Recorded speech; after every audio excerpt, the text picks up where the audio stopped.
Kita semua tahu piramida Agung Giza kan? Selama ribuan tahun kita tuh dibuat bertanya-tanya, gimana caranya peradaban kuno bisa membangun monumen sebesar dan sepresisi itu? Sesuatu yang bahkan hari ini pun susah banget buat ditiru. Nah, ternyata jawabannya itu jauh lebih cerdas dari yang kita kira. Oke, pertama-tama, biar kebayang segede apa sih ini, lihat angka ini, 2,3 juta. Itulah jumlah balok batu yang dipakai buat membangun piramida Agung. Coba bayangin, setiap satu balok harus ditambang, diangkut, terus disusun dengan presisi, dan itu diulang jutaan kali.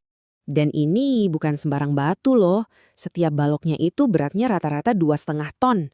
Itu lebih berat dari mobil SUV zaman sekarang loh. Jadi ini bukan cuma soal jumlahnya yang banyak, tapi bobotnya yang luar biasa berat buat setiap batunya. Nah, ini nih pertanyaan besarnya.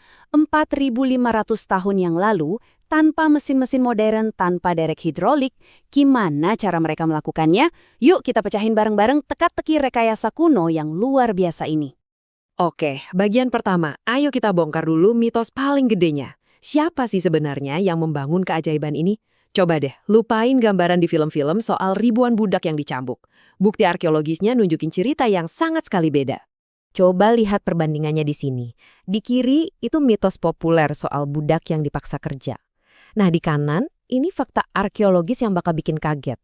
Pembangunnya itu ternyata para pekerja terampil yang dihormati. Mereka tinggal di kota yang udah terencana dan bahkan dapat makanan bergizi kayak daging. Jadi mereka bukan budak, mereka itu pembangun bangsa. Terus, kalau bukan dipaksa, apa dong motivasinya? Jawabannya ada di sistem yang namanya BAK. Anggap aja ini kayak gotong royong, tapi skalanya nasional. Ikut bangun piramida itu sebuah kehormatan dan kewajiban sosial, bukan perbudakan sama sekali. Oke, kita udah tahu siapa pembangunnya. Pertanyaan berikutnya, gimana caranya mereka mindahin jutaan balok seberat mobil dari tambang yang jauh ke lokasi piramida?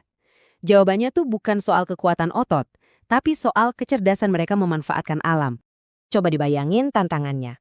Mindahin jutaan mobil tanpa truk atau jalan raya. Kedengarannya mustahil banget kan? Tapi orang Mesir kuno punya solusi yang super berlian. Solusinya, jalan tol air. Lihat deh alurnya di sini. Batu dipotong di tambang, terus diangkut ke pelabuhan. Dari situ, batunya dimuat ke kapal dan berlayar lewat anak sungai Nil yang sekarang udah kering. Namanya Cabang Khufu. Kapal itu akhirnya nyampe di pelabuhan yang emang sengaja dibangun persis di kaki piramida. Logistiknya jenius banget. Oke, logistik beres. Tapi, sekarang tantangan paling gilanya, gimana caranya naikin balok-balok seberat itu ke atas? Lapis demi lapis, sampai tinggi banget. Nah, teori yang paling kuat sekarang adalah mereka pakai semacam jalan landai atau lereng. Tapi uniknya, ini bukan lereng lurus di luar piramida. Kemungkinan besar, lerengnya itu berbentuk spiral di dalam piramida itu sendiri. Jadi, makin tinggi piramidanya dibangun, jalan landainya ini ikut naik bersamanya, tersembunyi di dalam struktur. Keren kan? Tentu aja ya, lereng ini nggak kerja sendirian. Mereka juga jago banget pakai alat-alat sederhana tapi efektif. Tuas kayu raksasa buat ngungkit dan nempatin batu, kereta luncur dari kayu buat ngegeser, dan bahkan mungkin alat kayak shaduf yang dimodifikasi buat ngangkat material yang lebih kecil. Semuanya bekerja dalam satu sistem yang super terkoordinasi.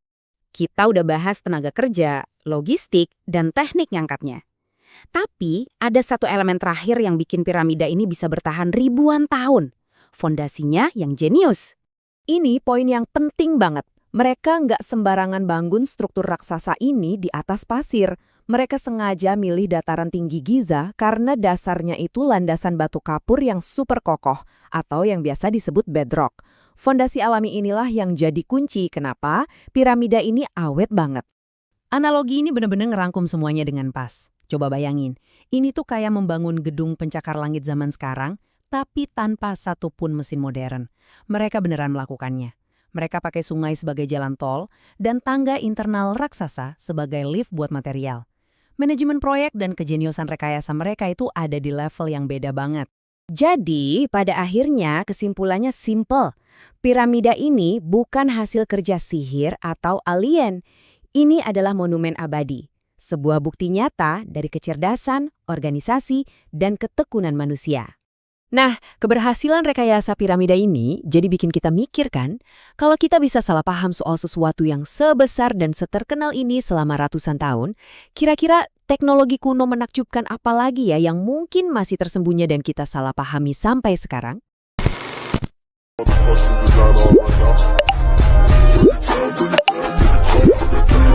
Bring it down,